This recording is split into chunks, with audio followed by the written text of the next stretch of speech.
අයිබෝන් 2026 වසරේ දෙවන සතිය ගෙවී යද්දී රුසියා යුක්‍රේන යුද්ධය ලෝකයේම බිය ගන්වන මට්ටමකට උත්සන්න වෙලා තියෙනවා. මේ දෙරටේ ගැටුමට මේ වෙනකොට දින 1420ක් ගත වෙලා තියෙනවා.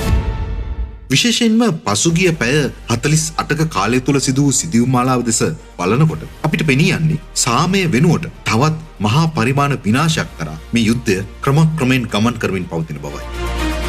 රුසියාවේ නවතම මිසයිල් ප්‍රහාර සහ යුක්‍රේනය විසින් රුසියාවේ තෙල් වරායන් වෙත එල්ල කළ ප්‍රබල ප්‍රහාරයන් සමග යුද පිටිය තව දුරටත් උණුසුම් වෙලා තියෙනවා.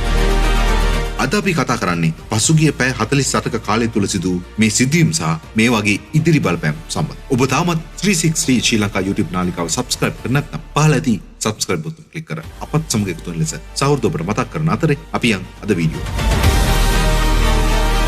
ජනවාරි 13 සහ 14 වෙනිදා වන විට ජාත්‍යන්තර මාධ්‍ය වාර්තා කරන ආකාරයට රුසියානු හමුදාවන් යුක්‍රේනයේ බලශක්ති පද්ධතිය මුළුමනින්ම අඩපණ කිරීමේ අරමුණින් ඉතාමත් දැවැන්ත ඩ්‍රෝන සහ මිසයිල් ප්‍රහාර මාලාවක් දියත් කර තිබුණා. විශේෂයෙන් කියව් ප්‍රදේශයේ එල්ල වූ ප්‍රහාර නිසා 45000කට අධික පිරිසකට විදුලිය සම්පූර්ණයෙන්ම ඇනහිට තිබෙනවා. කාකිව් ප්‍රදේශයේ නගරවලට එල්ල කළ ප්‍රහාරයත් සමගම අවම වශයෙන් සිවිල් වැසියන් 4 දෙනෙක් ජීවිතක්ෂයට පත් ඇති බවයි සඳහන්. යුක්‍රේන ගුවන් ආරක්ෂක අංශය රුසියාව විසින් එල්ල කළ ශාහිඩ් වර්ගයේ ඩ්‍රෝන යානා 17ක් සාර්ථක බිමහෙළූ බව ප්‍රකාශ කළත් රුසියාව විසින් එල්ල කරන මිසයිල් ප්‍රහාර වළක්වා ගැනීම ඔවුන්ට විශාල අභියෝගයක් වී තිබෙනවා.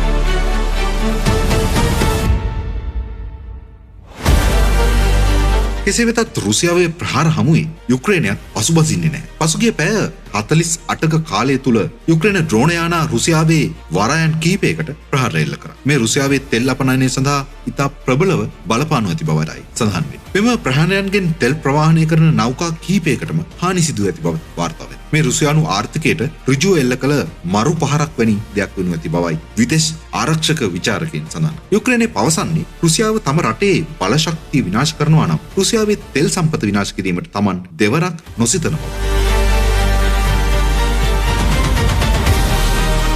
මේ අතර රුසියාව විසින් අලුතින් අත්දැක බලන ලද මිසයිල් භාවිතා කිරීම ගැන සාකච්ඡා කිරීමට එක්සත් ජාතීන්ගේ ආරක්ෂක මණ්ඩලය හදිසිය රැස්වුණා. මේ හුදෙක් ප්‍රහාරයක් පමණක් නෙවෙයි බටහිර රටවලට රුසියාවෙන් එල්ල වූ න්‍යෂ්ටික අනතුරු ඇඟවීමක් කියලායි ඔවුන් එහිදී සඳහන් කළේ. බටහිර රටවල් රුසියාවට එරෙහිව පනවා ඇති සම්බාධක තව දුරටත් දැඩි කිරීමට මේ වෙන විට යෝජනා වෙලා. විශේෂයෙන්ම ඇමරිකාවේ මැදිහත් වීම මත සාම සාකච්ඡා ආරම්භ කිරීමට උත්සාහ කළා. දෙපාර්ශ්වයේම දරුණු ප්‍රහාර නිසා එම සාම වැඩපිළිවෙල තව දුරටත් අස්ථාවර මට්ටමක පවතිනවා.